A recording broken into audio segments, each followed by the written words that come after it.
Продължаваме с нашата поредица върху Рут. Миналия път с пастор Джош. Вие започнахте и говорихте върху първа глава. Аз нарекох тази поредица Надежда в хаоса. Надежда в хаоса и ако сте били тук и сте слушали тази проповед, знаете за какъв хаос става дума, защото действието се развива по времето на съдиите, когато всеки може да се прави всичко, което му е угодно. Едно време, което ни напомня на нашето време сега. Но днес ще говорим върху втора глава и аз съм нарекал моите размишления Бог работи зад сцената. Бог работи зад сцената. В една църква, една баптистка църква в град Беатрис в щата Небраска, църквата се казва Уестсайд, всяка сряда от 19:30 часа хора идвал за репетиция. Но на 1 март 1950 година всички те закъснели. Повечето имали основателна причина. Пианистката, например, се успала след следобедната дрямка и тя и майка й закъснели. Това не била от основателните причини. На една гимназистка пък писането на домашни отнело повече време, отколкото планирала и за това закъсняла. Едно семейство не успяли да запалят колата. Трябвало да вземат още една двойка по пътя и така 4-мата закъснели. Всички 18 членове на хора към църквата, в това число пастора и съпругата му, закъснели. В 19:30 нямало никой в църквата. Това никога не се било случвало преди. Но в тази нощ, единствената нощ, когато църковният хор не започнал репетицията си в 19:30, била нощта, когато станало изтичане на газ в мазата на църквата. Точно когато хора трябвало да репетира, газа се възпламенил от котела и цялата църква избухнала в пламъци. Помещението с котела било точно под стаята за репетиции на хора. Невярващият човек ще си каже, какво съвпадение? И ако това не е късмет, не знам тогава какво е.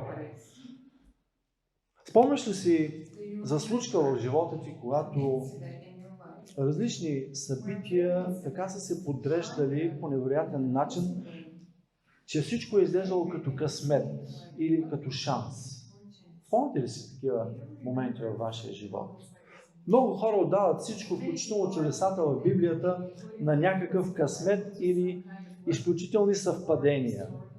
Но, както казва британския политик, реформатор Уилям Уилбърфорс, който организирал християните в страната да се молят 3 часа всеки ден преди критични дебати в парламента, той казва, когато се моля, се случват съвпадения. Когато не се моля, не се случват. Много странно. Много хора са фаталисти. Те вярват, че всичко около нас се случва по законите на причината и следствието. С други думи, всичко е съдба. Така ми било писано. Но книгата Рут и Библията като цяло имат различно мнение относно събитията, които се случват в живота ни. Ние наричаме това не случайност, а Божие провидение и Божия грижа. В Библията никъде не се употребява думата съвпадение. Така че, ако трябва да отговорим на въпроса кой стои зад спасяването на живота на 80-те човека в църквата в Небраска, отговор е един. Бог. Бог е извън времето. Той е предвидил и осуетил голяма трагедия чрез поредица от събития в живота на всички хористи. Това не е съвпадение, това е чудо. Християнският проповедник и автор Тони Иванс казва, когато си на концерт, не виждаш какво става зад сцената. Не виждаш екипа сценични работници или всички репетиции, водещи до представлението, или безбройните часове на подготовка. Нещо подобно става, когато Бог работи в живота ни. Ние забелязваме само това, което става, но не и как Бог работи зад сцената. зад завесата. Пропускаме всички негови усилия и планиране. Не виждаме как той се намесва и променя посоката ни заради нас. Поради това не разбираме отколко много нещата Бог ни е спасил. Въпреки това, той продължава да върши чудеса в живота ни. Ако се върнем към книгата Рут, миналия път видяхме, вие и ние в Свищов и в Плевен, където също разглеждаме Рут, видяхме как семейството на Ноемин излезе от Витлеем поради глада и отиде в Моав в търсене на по-добър живот там. Помните ли? Но това де-факто беше излизане от обещаната земя и връщане в пустинята. Точно обратното на това, което евреите бяха направили 400 години по-рано. Това погрешно мислене, което имаше Евимелех и неговото семейство, де-факто доведе до трагичната загуба на живота на Евимелех и синовете на Евимелех и Ноемин. Както каза пастор Джош миналия път, има причина за злото, което ни сполетява. Понякога причината е в нас, понякога не е в нас, но винаги има причина. Въпреки всичко, Бог не ги изостави и им даде надежда в хаоса. Надежда в хаоса. Видяхме също, че подобно на Ноемин, Бог иска да свидетелстваме с живота си. И тя го направи, и затова и двете снахи тръгнаха с нея. Едната се отказа в последствие. Но нейното свидетелство се оказа решително за Рут. И накрая видяхме, че Бог ни дава избор дали да изберем Него или да се върнем при старата си религия, при старите си богове. Рут избра Бога на Ноемин и го постави на първо място в живота си. И с това стана пример за посвещение, за смирение, за любов, за стотици поколения вярващи до ден днешен. Рут се върна с Ноемин в Витлеем точно по време на ечемичената жътва. И Рут реши да отиде на нивата да събира класове. Защо? За да може да осигури някакво препитание за двете. И докато Рут прави това, докато тя събира класове, нека сега ние да съберем няколко истини, които можем да намерим в този текст в Рут 2 глава.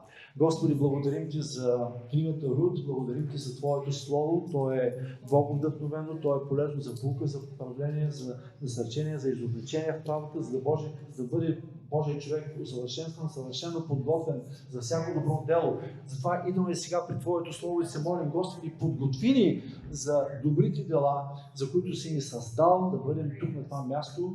Ние знаем, Господи, че Ти работиш за сцената, моля Те, помогни ни сега да можем наистина да отсеем Твоите истини от това Слово и да можем, Господи, след това да ги приложим в живота си. В името на Исус Христос се молим. Амин. Първото нещо, което виждаме тук, е, че Божията грижа ни помага да продължим напред. Нека да прочетем 2 глава, 2 и 3 стихове. Там се казва: и Моавката Рут каза на Ноемин: нека отида на полето да събирам класове след онзи, чието благоволение придобия. И тя я рече: иди, дъще моя. И тя отиде и като стигна, започна да събира класове в нивата след жетварите и случи се да попадне на нивата, която беше дял на Вооз, човека от рода на Евимелех. Тук става въпрос за практиката на събиране на класове. Според Моисеевия закон, всеки земевладелец бил задължен да остави част от реколтата на нивата, за да може бедните да минат след жетварите и да съберат остатъците. Това бил Божия начин за подпомагане на бедните. Рут беше вдовица, тя бе напуснала родината си Моав, бе дошла в страна, където бе чужденка, езичничка, аутсайдер, свекърва й, която също беше вдовица, се беше огорчила срещу Бог, мислейки, че Бог е забравил, но Рут не смяташе да седи с скръстени ръце, да се оплаква и да си грижа раните. Тя знаеше, че трябва да ядат нещо, затова реши да отиде да събира класове на нивите. Една голяма заблуда днес е, че християните трябва да са непременно успешни и богати. Ако не са, значи, виждате ли, Бог не е в живота им. Но не е ли интересно, че Бог, който може да премества планини, да възкресява хора, да изцелява болни, да проглеждат слепи, да нахрани 5000 с 5 хлебчета и 2 риби, Бог, който възкреси своя единороден син, решава да върши повечето от работата си чрез обичайни събития и случки. Не чрез огромни зрелищни чудеса. Бог работи скришно, Бог работи зад сцената. Бог винаги работи около нас и в нас, дори и да не го виждаме. Всъщност едно от най-интересните определения за съвпадение, знаете ли какво е? Много ми харесва. Съвпадение е малко чудо, при което Бог предпочита да остане анонимен. Самия факт, че Рут беше дошла с Ноемин в място, което не познава, след култура, която й е чужда и непозната, сам по себе си говори за това, че Бог вече вършише чудеса. Това беше едно малко чудо, което Бог беше направил. И сега тя бе отишла да работи, което показва, че тя се доверяваше на Бога на Ноемин за себе си и за свекърва си. Този Бог вече беше нейн Бог. 1000 години по-късно апостол Павел щеше да каже в 2 Тимотей, четем това, 1 глава, 12 стих, и заради това понасям тези страдания. Но не се срамувам, защото познавам онзи, в когото съм положил вярата си и съм сигурен, че той може да опази това, което ми е поверил до онзи ден. Сигурен съм, че той може да го опази. Бог е тук, Бог е с тебе, Бог работи в твоя живот. Божието провидение работеше зад сцената. Но някой може да попита, ама какво е провидение? Сякаш рядко споменаваме тази дума, нали? Един речник дефинира така думата провидение. Провидение е Божията вярна и ефективна грижа и водителство на всичко, което е направил за осъществяването на цел, която е избрал. Тоест Божията грижа и водителство за всичко, което е направил за осъществяването на цел, която е избрал. Факта, че Рут се озова в нивата на Воос, не беше плод на случайност, нито на късмет. Това беше резултат от действието на Божието провидение и грижа. Бог знаеше какво прави с Рут. По същия начин Бог знае какво прави с тебе днес. Много хора са като Ноемин. Те се огорчават и се питат, защо Бог ми причинява всичко това? Какво съм направил, за да го заслужа? И понякога е трудно. Понякога е голямо предизвикателство. Но Библията ни казва чрез тези стихове, че Бог работи зад сцената на нашия живот. Дори когато всичко около тебе изглежда, че пропада, Бог започва да нарежда нещата, да нарежда пъзела на твоя живот и да дава надежда в хаоса. Всички знаем този стих, но знаем, че всичко съдейства за добро на тези, които любят Бога, които са призовани според Неговото намерение.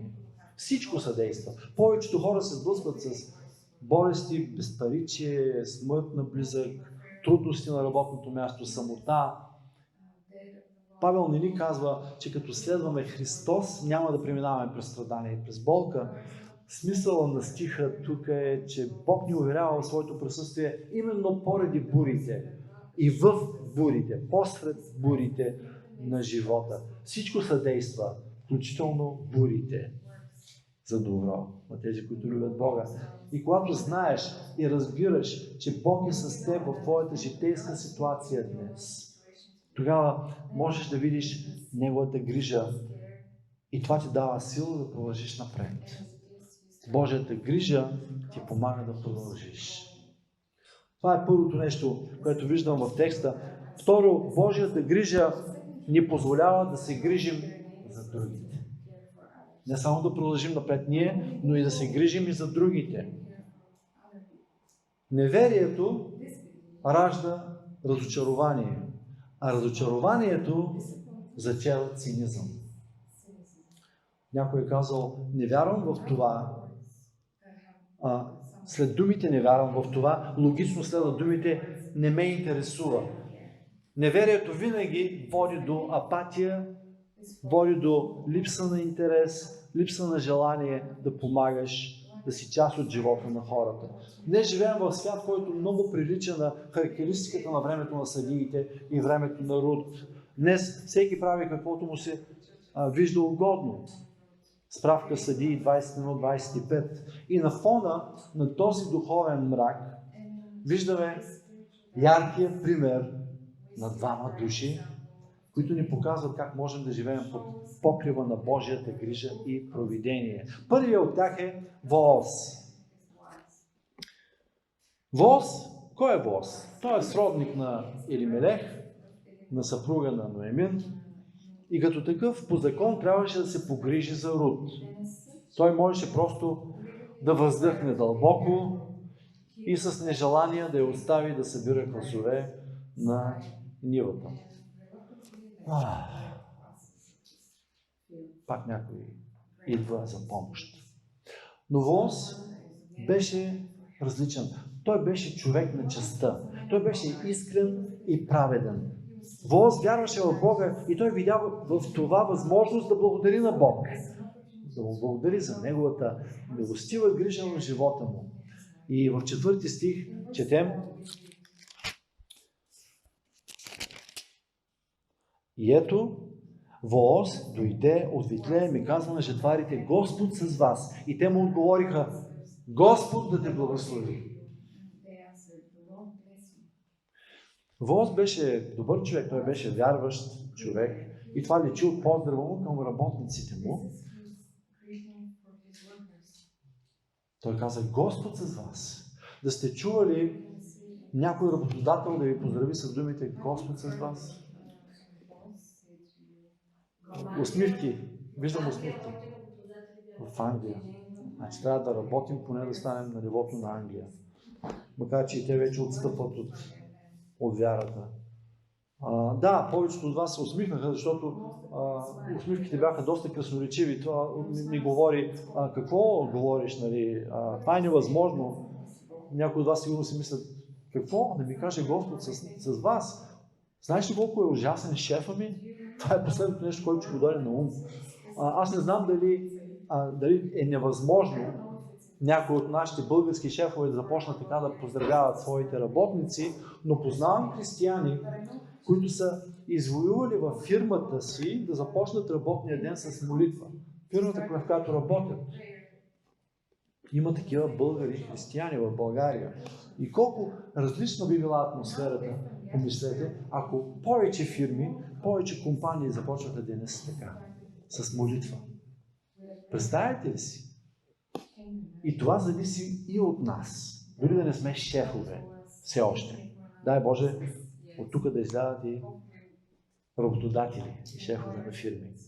Бог е вложил голям потенциал в тази църква. Аз вярвам в това един ден. Ако няма, всъщност имаме вече шефове тук, да? Там отзад стоят Мони и Жоро и сигурно и други, които пропускам. Но и от нас зависи това, как се поздравяват хората на работното място. Когато Вооз поздрави така работниците си, Господ с вас, това не беше просто един обичаен поздрав за добър ден. Той наистина го имаше предвид. Откъде знам? Знам го поради факта, че той прояви толкова голяма грижа и милост към Рут, която беше една чужденка и непозната.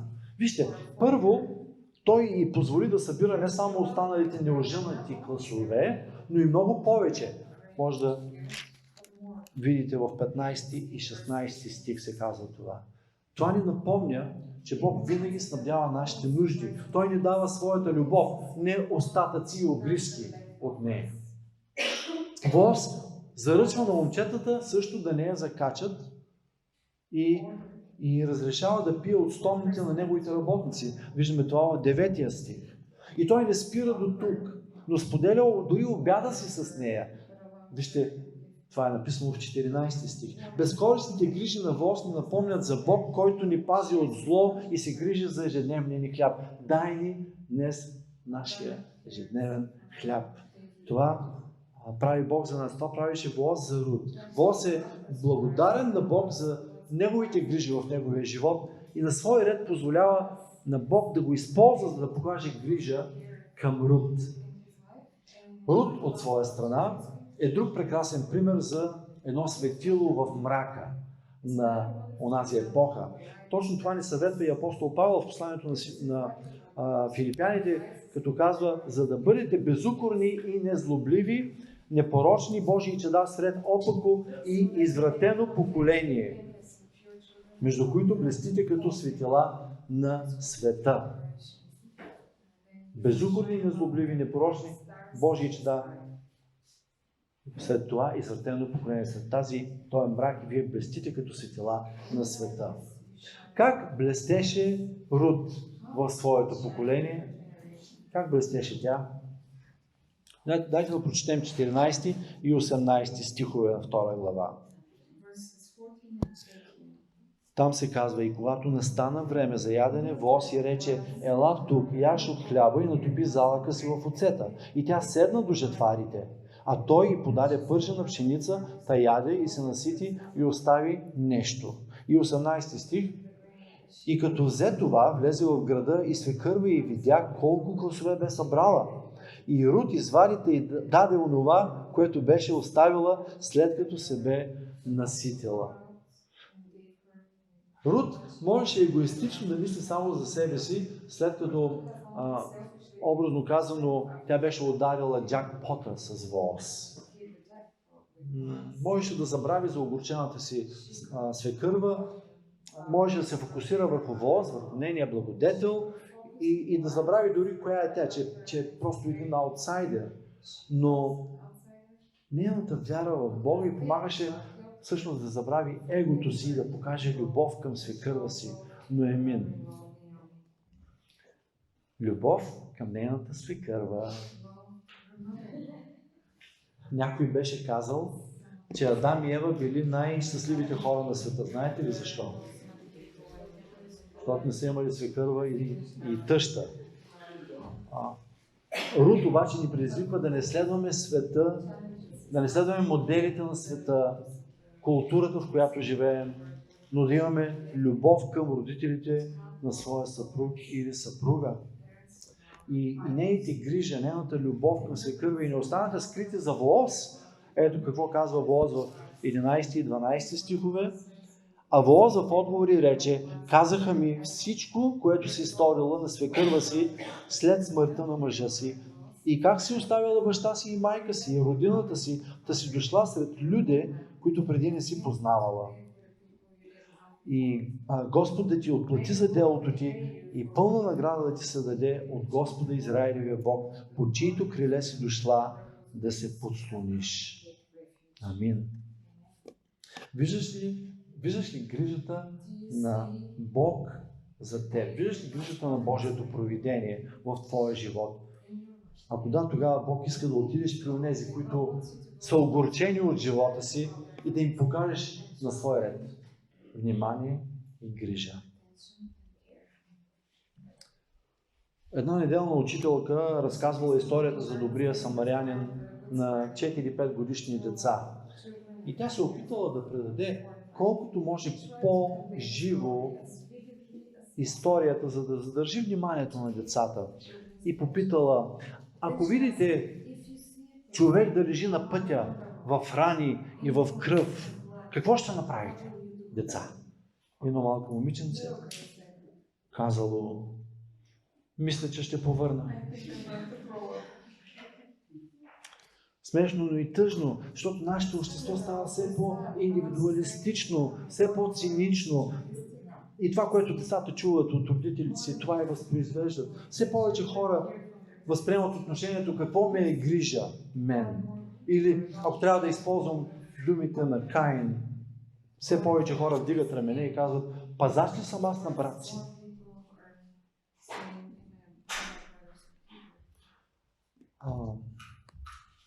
Един евангелизатор говореше веднъж и чух как казва, че особено като бил по-млад, много приличал на Айнщайн и хората го спирали и му казвали, приличаш на Айнщайн, да нямате някаква рода, да не сте. Това става отдавна, по времето на Айнщайн. И той в началото казва, не съм свързан, нямам нищо общо с Айнщайн, но по много време почнал да отговаря, да, ние сме роднини. И имал предвид това, че всички хора сме роднини. Всички сме от Адам и Ева, всички сме от Нох. И каза, аз не лъжа, всички сме роднини. Всички са ни братя и сестри. Замислиш ли се, като вървиш по улицата, че там вървят твои далечни роднини, които не познават Бога, вървят с бързи крачки към ада. Какво ме е грижа мен? Това беше отношението, това е отношението на повечето хора. Но не и на Рут, не и на Евимеле, не и на Воз. Ние не било да се носим по течението на културата. Ти и аз също бяхме странници, бяхме непознати, бяхме чужденци за Божията слава, за Божията благодат, но Бог ни взе и ни подслони под своите криле и ни направи свой народ, свои наследници. Ние знаем кой е Бог, ние познаваме Бог и ние знаем, че всеки човек е създаден по Божия образ и подобие. Как можем да кажем, какво ме интересува? И съзнанието, че Бог се грижи провиденчески за нас, би трябвало да бъде вече знак и повод да сме благодарни и да ни накара да се грижим и ние за другите. Както е казал Теодор Рузвелт, никой не го е грижа колко много знаеш, докато не узнае колко много те е грижа.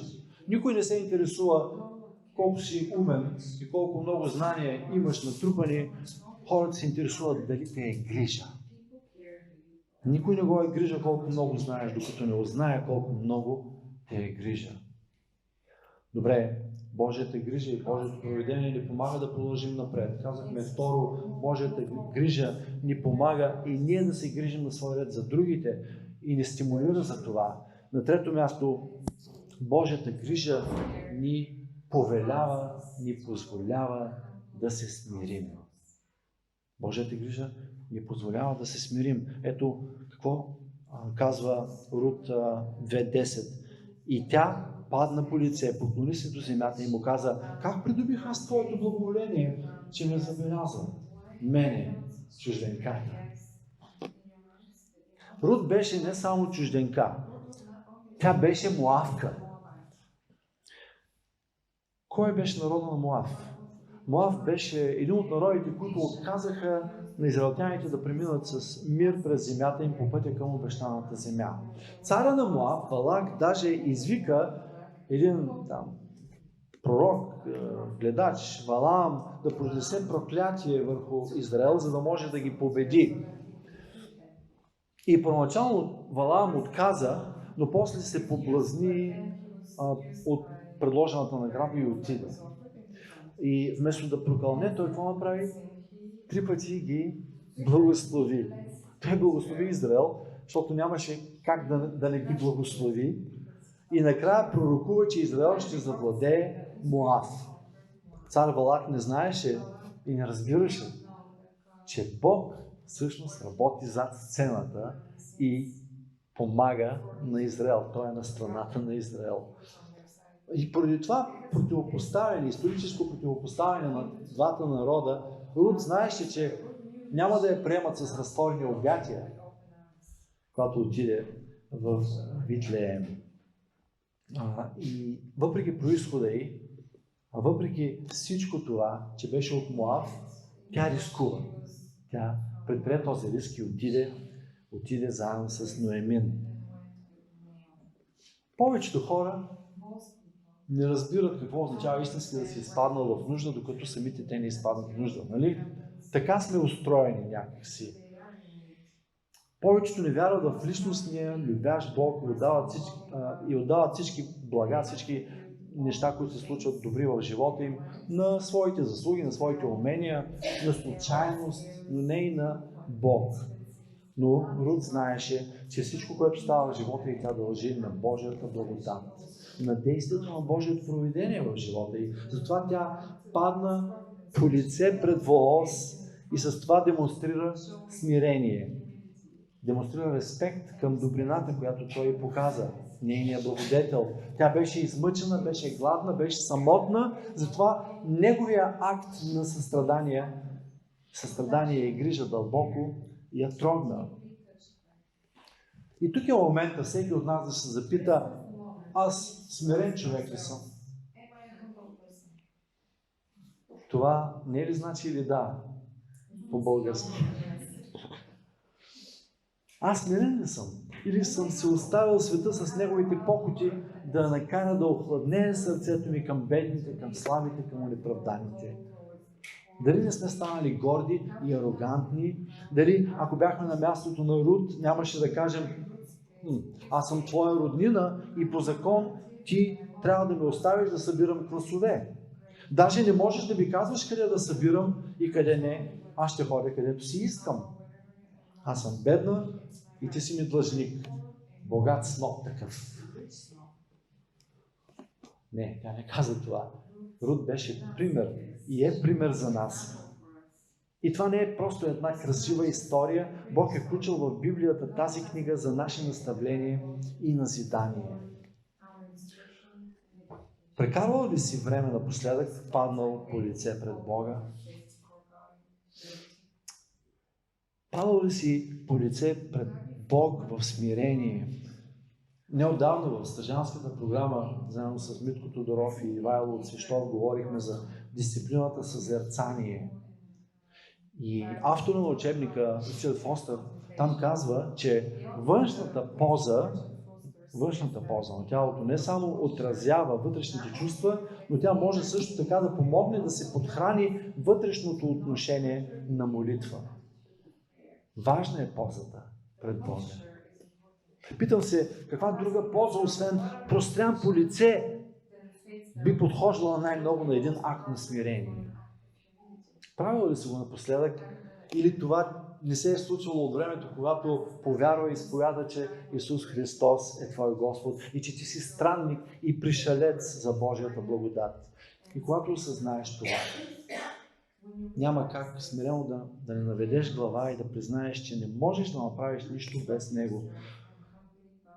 За някои хора да изповядат грехове е много трудно, защото не искат да признаят нуждата си от прошка. Но не и за Рут.